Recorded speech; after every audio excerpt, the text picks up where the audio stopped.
Selamat pagi, Shalom. Pagi hari ini kita memperingati akan hari kebangkitan Tuhan kita Yesus Kristus. Oh, Dia memang Tuhan yang mati, yang kita peringati di hari Jumat Agung kemarin. Tetapi jangan lupa bahwa Dia tidak mati untuk selama-lamanya. Sebab pada hari yang ketiga, Dia bangkit. Dan ketika Dia bangkit, itu artinya kita punya Tuhan yang hidup. Yang percaya katakan amin. Kalau Tuhanmu hidup, maka engkau memiliki janji kemenangan. Kalau Tuhanmu hidup, tidak ada alasan buat kita untuk kita kecewa dan untuk putus asa. Bahkan kalaupun mungkin hari-hari ini Anda mengalami masa-masa yang cukup sulit, masa-masa yang cukup berat, tetapi karena kita percaya kita punya Tuhan yang hidup, tidak ada sesuatu yang terlalu sulit buat Tuhan untuk menolong dan menyelesaikan bagi kita semuanya. Yang percaya katakan amin. Siap belajar akan firman Tuhan? Saya berdoa hari ini kuasa kebangkitan Yesus juga terjadi dan bekerja di dalam diri kita. Mari kita buka Alkitab kita sama-sama, Lukas pasal yang ke-24. Saya akan bacakan di dalam ayat yang ke-13 sampai dengan ayat yang seterusnya. Lukas pasal yang ke-24 ayat yang ke-13. Pada hari itu juga 2 orang dari murid-murid Yesus pergi ke sebuah kampung bernama Emmaus yang terletak kira-kira 7 mil jauhnya dari Yerusalem, dan mereka bercakap-cakap tentang segala sesuatu yang telah terjadi. Ketika mereka sedang bercakap-cakap dan bertukar pikiran, datanglah Yesus sendiri mendekati mereka, lalu berjalan bersama-sama dengan mereka, tetapi ada sesuatu yang menghalangi mata mereka sehingga mereka tidak dapat mengenal Dia. Yesus berkata kepada mereka, "Apakah yang kamu percakapkan sementara kamu berjalan?" Maka berhentilah mereka dengan muka muram. Seorang dari mereka namanya Kleopas menjawabnya, "Adakah engkau satu-satunya orang asing di Yerusalem yang tidak tahu apa yang terjadi di situ pada hari-hari belakangan ini?" Katanya kepada mereka, "Apakah itu?" Jawab mereka, "Apa yang terjadi dengan Yesus orang Nazaret? Dia adalah seorang nabi yang berkuasa dalam pekerjaan dan perkataan di hadapan Allah dan di depan seluruh bangsa kami. Tetapi imam-imam kepala dan pemimpin-pemimpin kami telah menyerahkan dia untuk dihukum mati, dan mereka telah menyalibkannya. Padahal kami dulu mengharapkan bahwa dialah yang datang untuk membebaskan bangsa Israel." Saya ulangi, padahal kami dahulu mengharapkan bahwa dialah yang datang untuk membebaskan bangsa Israel. Tetapi sementara itu telah lewat 3 hari sejak semuanya itu terjadi. Tetapi beberapa perempuan dari kalangan kami telah mengejutkan kami. Pagi-pagi buta mereka telah pergi ke kubur dan mereka tidak menemukan mayatnya. Lalu mereka datang dengan berita bahwa telah kelihatan kepada mereka malaikat-malaikat yang mengatakan bahwa ia hidup. Dan beberapa teman kami telah pergi ke kubur itu dan mendapati bahwa memang benar yang dikatakan perempuan-perempuan itu. Tetapi dia tidak mereka lihat. Lalu ia berkata kepada mereka, "Hei kamu orang bodoh, betapa lambannya hatimu, sehingga kamu tidak percaya segala sesuatu yang telah dikatakan para nabi. Bukankah Mesias harus menderita semuanya itu untuk masuk ke dalam kemuliaannya?" Lalu ia menjelaskan kepada mereka apa yang tertulis tentang dia dan seluruh kitab suci, mulai dari kitab-kitab Musa dan segala kitab-kitab nabi. Mereka mendekati kampung yang mereka tuju, lalu ia berbuat seolah-olah hendak meneruskan perjalanannya. Tetapi mereka sangat mendesaknya, katanya, "Tinggallah bersama-sama dengan kami, sebab hari telah menjelang malam dan matahari hampir terbenam." Lalu masuklah ia untuk tinggal bersama-sama dengan mereka. Waktu ia duduk makan dengan mereka, ia mengambil roti, mengucap berkat, lalu memecah-mecahkannya dan memberikannya kepada mereka. Ketika itu terbukalah mata mereka dan mereka pun mengenal dia. Tetapi ia lenyap dari tengah-tengah mereka. Kata mereka seorang kepada yang lain, "Bukankah hati kita berkobar-kobar ketika ia berbicara dengan kita di tengah jalan dan ketika ia menerangkan kitab suci kepada kita?" Lalu bangunlah mereka dan terus kembali ke Yerusalem. Di situ mereka mendapati ke-11 murid itu. Mereka sedang berkumpul bersama-sama dengan teman-teman mereka. Kata mereka itu, "Sesungguhnya Tuhan telah bangkit dan telah menampakkan diri kepada Simon." Lalu kedua orang itu pun menceritakan apa yang terjadi di tengah jalan dan bagaimana mereka mengenal dia pada waktu ia memecah-mecahkan roti. Ibu, bapak, saudara, Yesus kita adalah Yesus yang bangkit. jangan pernah di antara kita ragu bahwa Yesus benar-benar bangkit. Sebab di luar sana ada begitu banyak yang mencoba menyerang iman kita. Mereka mengatakan bahwa Yesus itu tidak bangkit. Mayatnya aja dicuri oleh murid-muridnya sehingga kuburnya kosong. Yesus tidak bangkit. Tetapi hari ini saya buktikan kepada Anda, Yesus kita, Yesus yang bangkit. Sebab apa saudara? Fakta pertama, kubur itu kosong. Padahal kubur itu ditutup dengan batu. Itu ada meterainya sehingga dijaga oleh prajurit-prajurit Romawi. Mustahil murid-muridnya bisa mencuri mayat Yesus. Itu adalah desas-desus yang disebabkan oleh imam-imam kepala. Karena mereka hendak mengacaukan sebuah fakta Yesus benar-benar bangkit. Lalu kemudian fakta berikutnya adalah kita mengerti saudara ketika Yesus naik ke surga. Sebelumnya dia menampakkan diri kepada banyak orang. Dia menampakkan diri kepada murid-murid. Dia menampakkan diri kepada Maria Magdalena. Dia menampakkan diri kepada 2 orang yang berjalan ke Emmaus. Lalu kemudian ketika Yesus naik ke surga, disaksikan lebih dari 500 orang. Kalau disaksikan 2-3 orang saja, itu hukumnya sah. Itu kesaksian bisa dipercaya saudara. Apalagi yang menyaksikan ratusan orang. Jadi Yesus benar-benar bangkit. Tetapi kalau Anda ingin tanya kepada saya, Pak, fakta yang paling kuat yang menunjukkan Yesus bangkit itu apa? Fakta yang paling kuat adalah murid-murid hidupnya berubah ketika mereka melihat berjumpa dengan Yesus.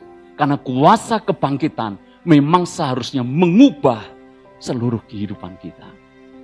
Hari ini izinkan saya mengajak Anda belajar bagaimana kita mengalami kuasa kebangkitan Yesus. Hidupmu terlihat apakah Yesus bangkit atau tidak, terlihat dari perubahan apa yang terjadi di dalam hidup kita. Kalau Anda berkata, aku percaya Yesus bangkit, tetapi hidup kita dari waktu ke waktu sama terus. Dari waktu ke waktu hidup kita diperbudak dosa terus. Dari waktu ke waktu kita menjadi orang Kristen yang begitu-begitu saja. Orang Kristen kapal selam katanya, kadang naik, kadang tenggelam, kadang kelihatan, kadang tidak. Saudara-saudara, hari ini saya buktikan orang yang berjumpa dengan Yesus yang bangkit, hidupnya berubah. Apa saja yang berubah, saudara? Yang pertama, Anda bisa pelajari dari kisah ini. 2 orang ini pergi pulang ke rumahnya di satu kampung namanya Emmaus. Jaraknya kurang lebih 7 mil. 7 mil ketika saya konversi ke kilometer, itu kurang lebih 11,2 kilo. Jarak yang cukup sedang, dan kalau ditempuh dengan berjalan kaki, memakan waktu kurang lebih 2 jam perjalanan. Cuma masalahnya, mereka pulang dengan keadaan muka muram. Mereka pulang dengan kecewa, mereka pulang dengan putus asa. Bahkan mereka berkata, kami berharap Yesus, Mesias itu membebaskan kami bangsa Israel. Tetapi dia telah mati. Mereka pulang dengan keputusasaan. Itu yang membuat perjalanan itu saya yakin lebih melelahkan lagi.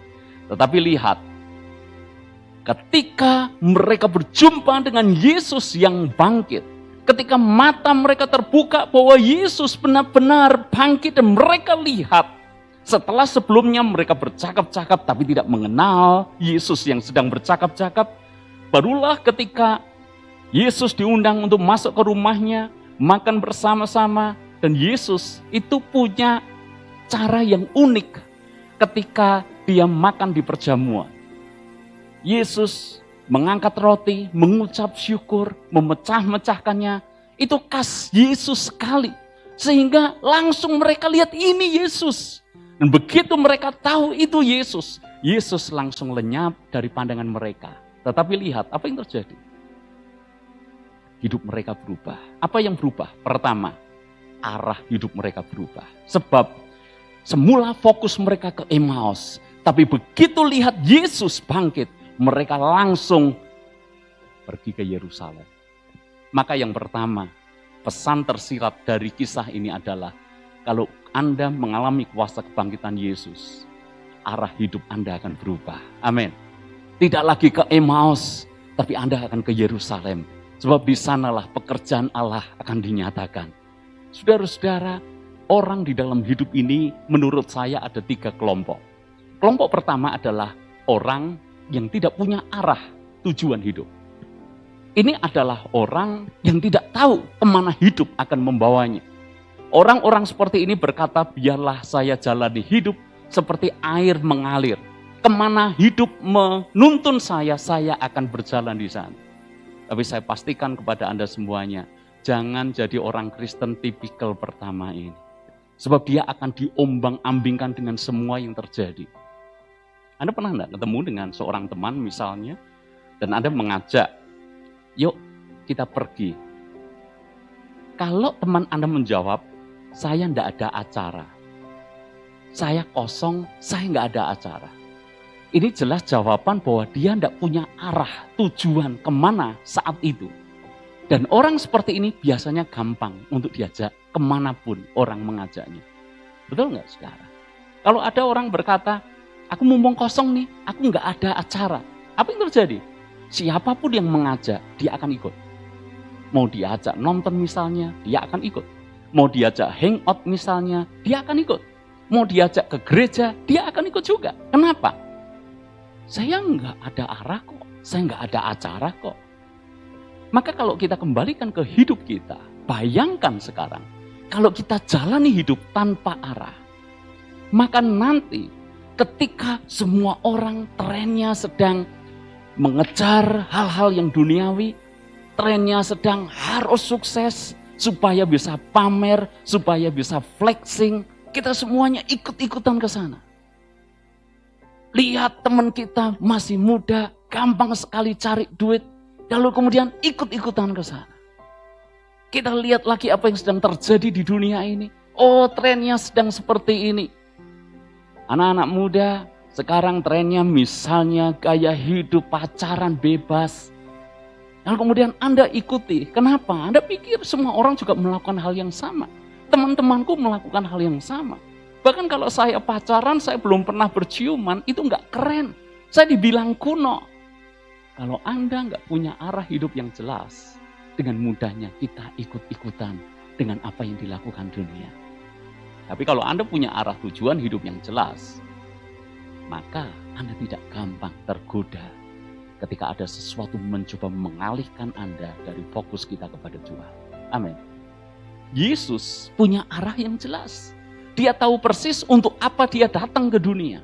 Dia datang ke dunia, mengambil rupa seorang hamba, dan dia mati di atas kayu salib untuk menyelamatkan manusia dari dosa. Karena arahnya jelas, ketika iblis mencoba menggoda Yesus, mumpung bulan puasa. Setelah Yesus puasa 40 hari 40 malam, iblis datang kepadanya. Bukankah engkau punya kuasa untuk menjadikan batu ini menjadi roti? Tapi karena Yesus punya arah yang jelas, dia tidak mau turuti apapun yang dikatakan iblis. Jatuhkan dirimu dari hubungan bait suci ini. Nanti akan ada malaikat menapang engkau. Yesus berkata, tidak patut mencobai Tuhan. Bahkan ketika iblis membawanya ke satu tempat yang tinggi dan memperlihatkan semua kesenangan dunia. Dan iblis berkata, semuanya ini menjadi milikmu kalau engkau sujud menyembah kepadaku. Yesus sama sekali tidak bisa digoda dengan seperti itu. Pada levelnya bukan hanya sekelumit emas yang dia dapat. Levelnya seisi dunia akan diberikan kepadanya.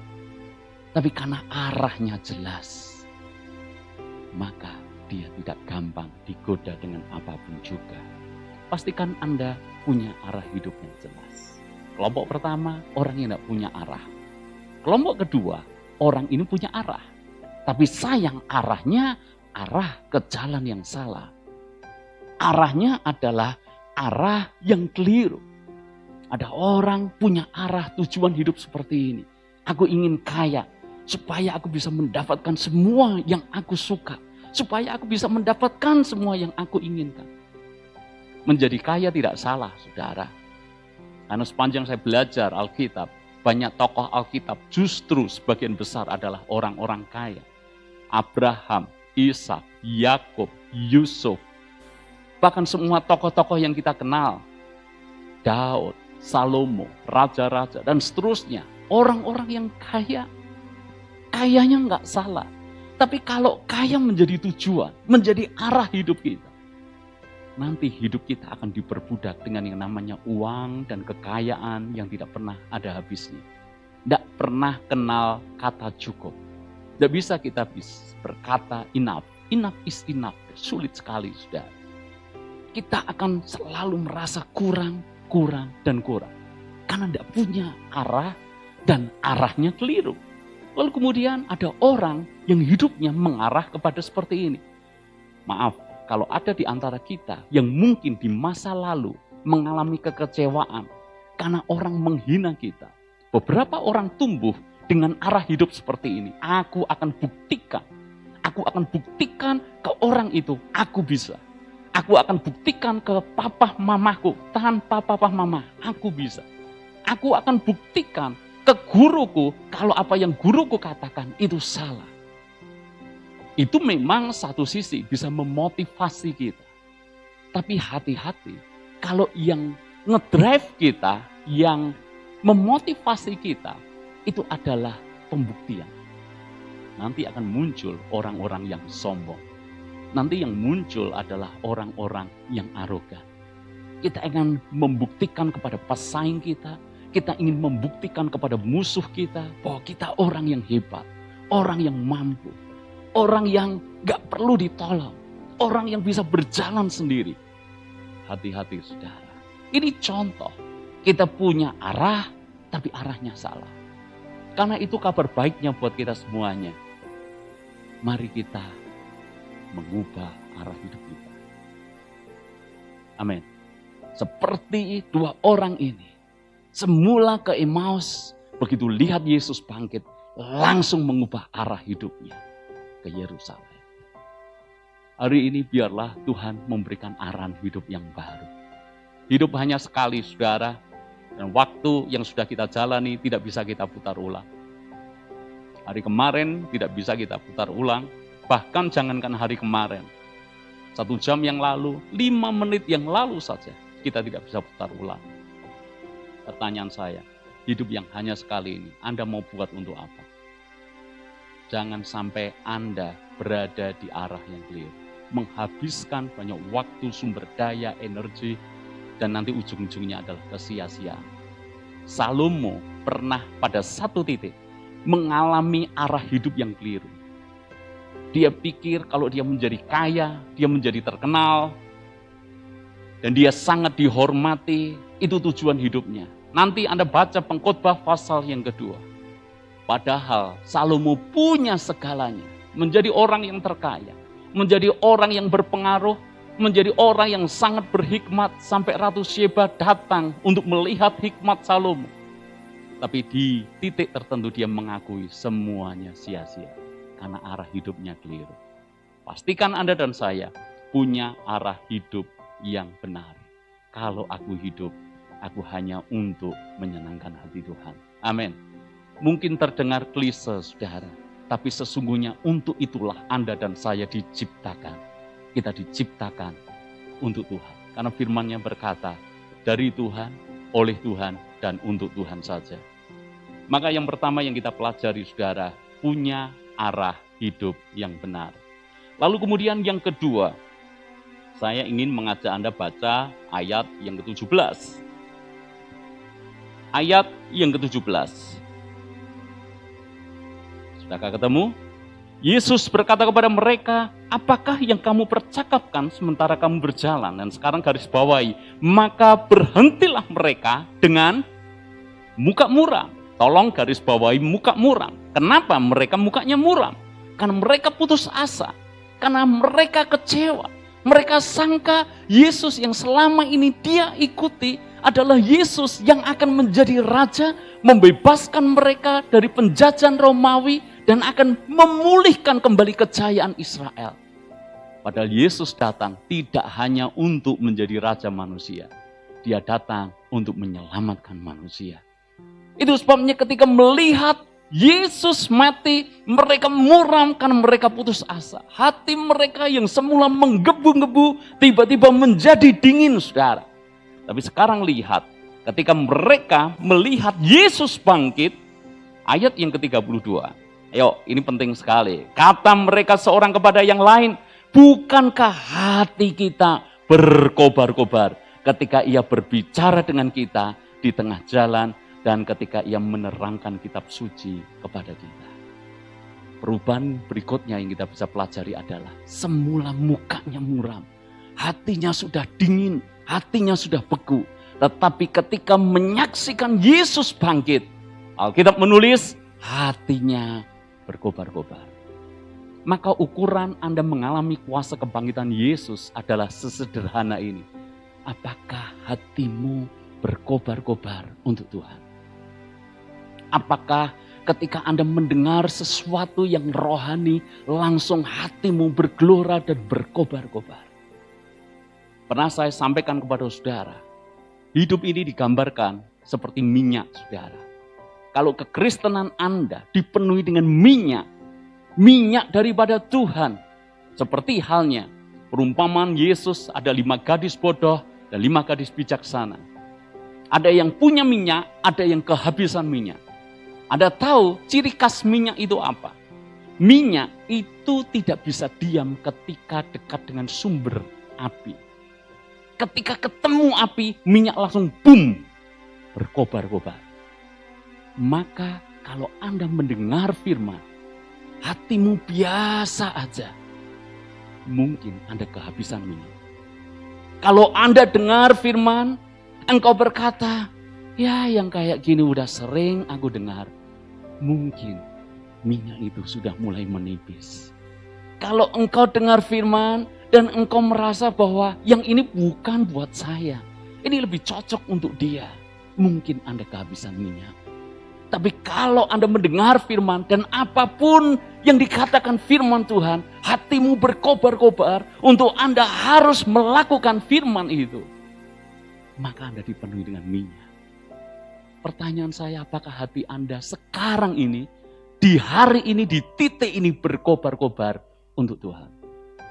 Saya yakin Anda pernah punya pengalaman, mungkin tahun kemarin, mungkin 10 tahun yang lalu, mungkin 20 tahun yang lalu, hatimu begitu berkobar-kobar untuk Tuhan.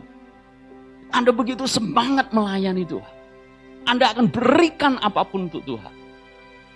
Tapi apakah Anda punya gairah yang sama hari ini untuk Tuhan? Saya pernah, saudara, hanya sekedar cerita, tidak bermaksud apa, saudara. Tapi kekristenan memang hati harus bergairah dan berkobar-kobar. Amin. Saya pernah jadi ketua youth di gereja saya yang lama.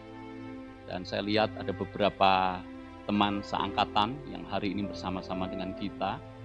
Ada Pak Ferry, ada Pak Indar, Pak Handoko, Ibu Handoko, ada adik saya, lalu ada beberapa saudara. Saya ingin cerita sedikit bagaimana dulu kami youth, kalau hati berkobar-kobar, itu dampaknya luar biasa. Dulu saudara, youth di tempat kami, itu jumlahnya hampir sama dengan jumlah orang dewasanya. Hampir, saudara. Kami kalau bikin retreat, itu pesertanya bisa 60-an orang. Karena jemaat dewasanya ya sekitar 60-70 orang, saudara. Nah, saya masih ingat hati kami berkobar-kobar kalau bikin event-event seperti itu. Kami berpikir bagaimana supaya anak-anak youth bisa retreat. Padahal kita tahu anak youth uang jajannya berapa. Kalau kita patok mahal, mereka nggak bisa ikut. Minta duit orang tua belum tentu dikasih. Lalu kemudian kami pikir, yuk kita buat retreat ini murah. Bagaimana dengan retreat yang murah kami bisa menginap, lalu kemudian bisa membiayai semuanya. Mudah buat kami untuk kami datang ke gembala, Pak ini anak youth mau bikin retreat, minta dong dana dari umum turun ke kami.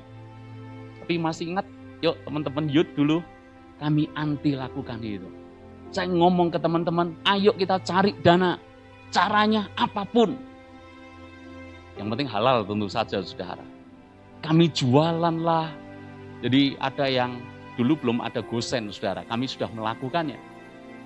Momen Valentine misalnya, kami ingat langsung kami buat, ayo siapa mau pesen roti tart dengan ucapan. Kami anak-anak youth gerak semuanya. Itu hasilnya lumayan, saudara. Banyak sekali. Kami sampai harus kerja dari pagi hari sampai larut malam, saudara. Untuk mengirim itu pesanan-pesanan. Belum lagi kami buat pasar murah di gereja dan seterusnya. Kami bisa mencukupkan itu. Makanya sekarang kalau saya lihat di perempatan jalan, ini anak-anak mahasiswa jangan ditiru. Saya aja lihat malu, saudara. Anak-anak mahasiswa bersolidaritas untuk gempa bencana alam gimana. Tapi pakai kerdus, solidaritas, ciki-ciki. Saya lihat malu, saudara. Anak muda mahasiswa mesti cara pikirnya kan keren, saudara. Mosok cari bantuan dengan cara gitu. Nggak keren, dapatnya juga nggak banyak.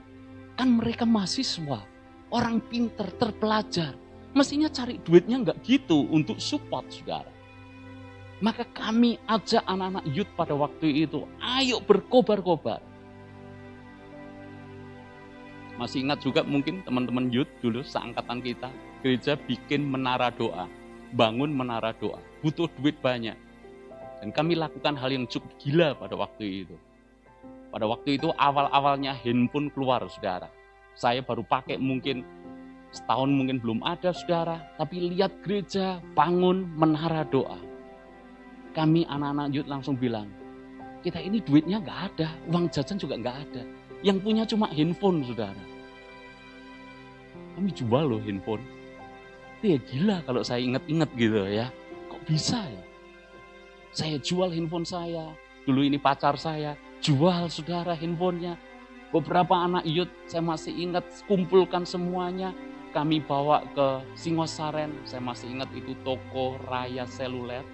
Yang jaga masih ownernya. Caciknya itu. Dan saya dilihat dengan mata curiga, saudara. Karena bagaimana mungkin bawa handphone satu kresek, saudara. Cuma karena kan ada dus dan ininya kelengkapannya jadi percaya. Jadi dia heran dan dia tanya, dari mana ini? Kami anak-anak youth jual ini karena kami ingin sumbang untuk pembangunan menara doa di gereja kami. Kami berkobar-kobar. Dan mungkin, saudara, hari ini kami menuai dari apa yang kami tabur. Bukan dalam arti berkatnya saja, tapi dalam arti kami bisa belajar bisnis, kami bisa belajar bekerja. Kami tidak gampang ngeluh kalau susah, karena kami diajar seperti itu. Saya bukan bermaksud apa-apa, tapi hati ini harus berkobar-kobar untuk Tuhan. Satu kali, saudara, ini jauh sekali sebelum kami menikah. Kami menghadiri sebuah acara yang mungkin dulu Anda masih ingat namanya Mission Care. Mission Care ini kayak acara mengumpulkan orang-orang kaya, lalu kemudian diminta mereka menyumbang untuk mensupport pendeta-pendeta. Waktu itu satu pendeta disupport 100.000. Jadi buat orang kaya 100.000 gampang. Ya saya tiap bulan kasih 100.000. Misalnya waktu itu ada ratusan orang, langsung semuanya daftar. Saya. Jumlahnya banyak. Waktu itu kebetulan saya bukan diundang sebagai pengusaha yang kaya. Bukan gitu topiknya, saudara. Saya kebetulan pemain musiknya waktu acara seminar itu. Saya main piano waktu itu. Dan kemudian ketika dengar itu, hati saya bergelora. Kasihan ya pendeta-pendeta ini untuk hidupnya berat. Saya berpikir, saya bisa lakukan apa ya untuk pendeta-pendeta ini. Padahal waktu itu saya juga full timer, saudara. Saya bekerja di gereja. Hati saya tapi berkobar-kobar. Maka saudara, ketika acara itu berlangsung, tiba-tiba Tuhan itu kayak kasih dorongan buat saya. Ayo, kamu terlibat. Ya, saya sebetulnya juga mikir, duit saya enggak banyak. Saya buka-bukaan karena ini toh masa lalu, saudara. Gaji saya waktu itu 150.000. Saya kalau kasih 100 ya berat, saudara. Saya waktu itu Ini masih pacar saya, jadi pacar saya ini sudah gemblengan luar biasa saudara soal gitu. Saya ngomong ke dia, ayo kita paruan yuk, aku 50.000, kamu 50.000. Kalau dia udah kerja saudara, sehingga 50.000 ya mungkin lebih gampang.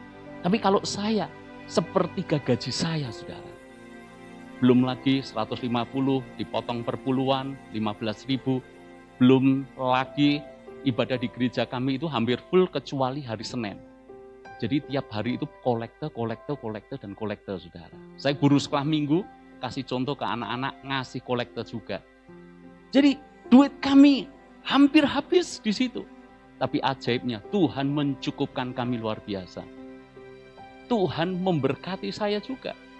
Saya bahkan dalam kondisi seperti itu bisa mengkuliahkan adik saya. Kalau ditanya duitnya dari mana, saya juga bingung jawabnya. Tapi hati ini berkobar-kobar untuk Tuhan. Dan ketika menyiapkan ini, saya mengingat dulu saya pernah berkobar-kobar. Seolah-olah Tuhan itu tanya kepada saya lagi, hari ini apakah semangat yang sama itu masih membara dalam hati ini? Saya harus mengakui kadangkala saudara bahwa hati ini bisa padam semangatnya. Tidak berkobar-kobar seperti dulu. Tapi hari ini saya dorong Anda semuanya untuk berkobar-kobar bagi Tuhan. Amin. Beribadah sungguh-sungguh, melayani sungguh-sungguh. Waktu ini mepet singkat saudara. Ayo anak-anak muda, Anda punya banyak sumber daya yang luar biasa. Anda masih punya banyak waktu. Anda punya banyak ide. Mari kita yang dewasa, Anda punya pemikiran yang sudah matang. Anda punya uang. Kita punya pengalaman. Lakukan sesuatu untuk Tuhan. Kami sedang memikirkan gereja ini. Tadi kami sempat ngobrol dengan satu jemaat. Wah, kelihatannya asik ya Pak kalau kantinnya dibuka gitu. Karena dari kantin itu banyak jiwa terjaring di sini saudara. Karena merasa hangat diterima gitu kan. Jadi saya kasih tahu bocorannya saudara. Kan belum ada yang baru pertama kali hadir kan.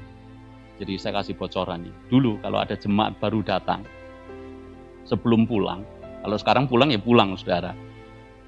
Dulu sebelum pulang, selalu dicegat di tengah jalan, langsung disodorkan semangkok dawet. Karena sudah disodorkan semangkok dawet, tidak pantas untuk langsung pulang. Tanya Pak Edi, Bu Irma, dulu dapat dawet ya kelihatannya yang pertama kali hadir ya. Karena dapat dawet harus diminum dulu. Karena diminum ada kesempatan saya dan tim untuk menemani ngobrol. Dan mereka sangat disambut hangat. Wah, gereja ini kok hangat ya. Promonya cuma sekali. Minggu berikutnya datang, Bu Irma bahkan berpikir dulu ya, loh bayar toh? Iyalah. Itu pertama aja bulan promo saudara ya. Berikutnya ya bayar saudara. Karena bikin kantin itu, karena kalau profit saudara untuk support kita punya acara retreat pada waktu itu. Sehingga dengan biaya yang murah jemaat semuanya bisa ikut. Tapi dengan acara itu, fellowship ini jadi hangat seperti itu. Kapan hari kita ketemu pengurus dan beberapa orang sudah menyuarakan kapan ini kantinnya dibuka gitu. Cuma kami pertimbangan, ya ini sekarang pada sibuk di sekolah minggu, pada sibuk di ini, butuh banyak orang. Siapa yang hatinya berkobar-kobar untuk melayani di bidang pelayanan yang tidak biasa. Jaga kantin, angkat tangannya. Enggak ada. Mau enggak saudara? Loh itu pelayanan. Teknisnya gimana? Sederhana saudara. Dan itu membuat kita gereja ini hidup gitu loh. Kayak keluarga. Kita ini kan keluarga. Amin. Makanya itu kan tidak bisa kita datang pulang. Bahkan kenal pun enggak. Ya kita tahu itu kelihatannya jemaat SCC itu. Tapi namanya siapa kita enggak tahu saudara.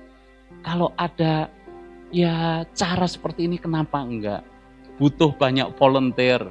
Saya berdoa hatimu hari ini berkobar-kobar. Kalau repot ya repot saudara. Saya ini Bapak Gembala GBI Shalom. Tapi dulu kalau jaga kantin, kami pas istri ketugasan, saya nganter istri belanja, saudara. Beli tenongan itu loh, saudara. Gembala dan YouTuber dengan subscriber 8 ribuan. Kurang apa? Ya, sengaja diingatkan, saudara. Tapi buat saya, itu melayani Tuhan kok. Hati harus berkobar-kobar. Amin. Makanya dengar hari ini, saudara, dengar apapun, saya berdoa hatimu itu langsung kayak nyaut gitu. Kalau hatimu nyaut, ada minyak di dalam hatimu. Tapi kalau Anda dengar firman, rasanya kering. Anda pikir yang nginjil itu tugasnya penginjil. Yang melayani tugasnya itu full timer lah. Saya sibuk. Saya nggak lakuin apa-apa karena saya orang sibuk. Di hari ini saya berdoa kita semuanya jadi orang yang berkobar-kobar untuk Tuhan. Yang terakhir dan yang ketiga, saudara, kita baca ayat yang ke-35. Perubahan apalagi yang terjadi?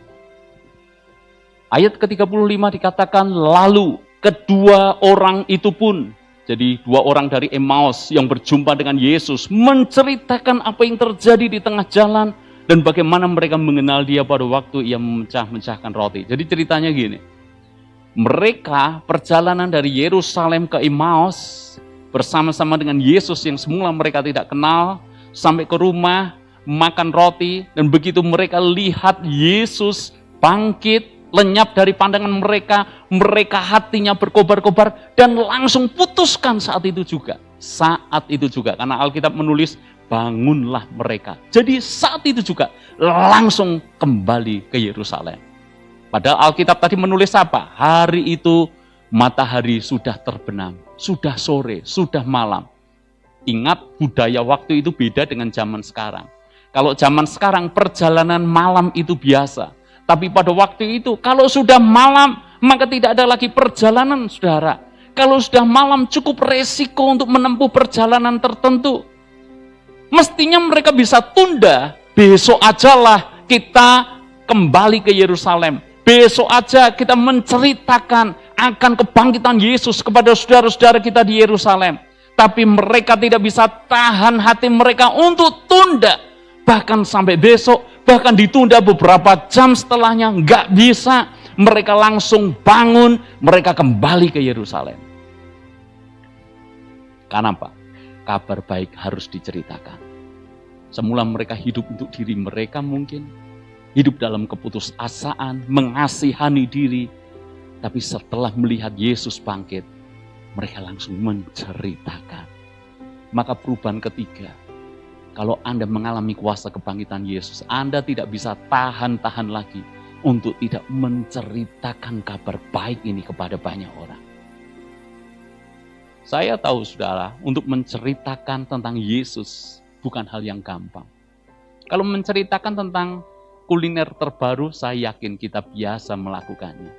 Kafe terbaru mana? Bisa kasih info ke saya? Tempat yang lagi ngehits mana? Tempat yang instagramable mana? Anda bisa kasih tahu. Mobil yang paling bagus sekarang yang mana? Anda bisa kasih tahu. Teknologi termodern apa? Anda bisa kasih tahu. Dengan mudah tanpa diminta Anda akan ceritakan. Ini yang mengubah hidup kita. Bagaimana mungkin kita tidak menceritakan Yesus ke orang-orang di sekeliling kita. Next, saya akan sampaikan sebuah misi yang saya tangkap kira-kira mungkin 2 minggu yang lalu, saudara. Ketika saya berdoa, saya sedang gumulkan. Next, ada waktu saya akan sampaikan ini. Tapi gini, saudara. Di sekeliling kita, itu istilah Pak Purnomagus, dia ngomong, ada banyak bebek hanyut. You know bebek hanyut? Kalau Anda menginjil ke non-Kristen, mungkin Anda masih takut-takut. Ya wajar lah, saudara. Saya bisa pahami. Tapi di sekeliling kita ini banyak bebek hanyut. Maksudnya apa toh? Jelas-jelas Kristen, secara KTP Kristen, keturunannya juga orang Kristen, tapi hanyut. Ke gereja nggak pernah, ibadah nggak pernah, berdoa nggak pernah. Jadi yang kayak gini nih saudara, latihan awal buat kita semuanya. cari, ceritakan tentang Yesus kepadanya. Ingatkan kembali untuk kembali datang kepada Yesus. Saya kalau di dalam banyak kesempatan ketemu teman saya, apalagi teman lama, saya selalu menanyakan. Pertanyaan yang paling sederhana adalah, kamu sekarang ibadah di mana? Sebetulnya bukan soal ibadah atau gerejanya di mana, tapi sebetulnya saya ingin mengukur, saudara. Karena kalau seseorang ibadah saja saya nggak yakin kok dia berdoa, baca firman dan sungguh-sungguh dengan Tuhan. Jadi saya tanya, dia menjawab, ya kami ya kadang gini. Lalu kemudian saya tembak lagi biasanya. Kalau sudah kadang, biasanya enggak, saudara. Nah, di situ kami mulai masuk. Dia punya pergumulan apa? Saya selalu dari awal menceritakan. Sumber pertolongan kita cuma Tuhan. Kembali datang kepada Tuhan. Saya ingatkan seperti itu. Ini artinya menangkap bebek hanyut. Dan banyak bebek hanyut di sekeliling kita. Betul enggak? Keluargamu, adikmu, kakakmu, tetanggamu, temanmu. Bukan soal untuk membuat gereja ini penuh, saudara. Saya pribadi dengan terus terang mengatakan, tidak harus dibawa ke sini. Kalau Anda bisa bawa ke tempat lain atau kembalikan aja ke gereja lama, enggak apa-apa, saudara. Tapi kalau memang di gereja lama misalnya, dia sendiri tidak ada yang memantau, Anda mau ajak ke sini juga baik. Tapi ini tugas buat kita semuanya, berkobar-kobar untuk menceritakan Yesus, membawa mereka kembali kepada Yesus. Amin. Saya berdoa hari ini kuasa kebangkitan Yesus mengalir dan bekerja dalam hidup kita semuanya. Yang pertama, arah hidup berubah. Bukan lagi fokus kepada duniawi, bukan lagi tanpa arah, tapi arahnya jelas. Hanya untuk menyenangkan hati Tuhan. Yang kedua, hatimu berkobar-kobar sekarang. Tidak lagi dingin. Dan yang ketiga, ceritakan Yesus kepada siapapun, kapanpun, dan di kesempatan manapun juga. Selamat Paskah, kebangkitan Yesus menjadi berkat buat kita semuanya. Amin. Bangkit berdiri bersama-sama.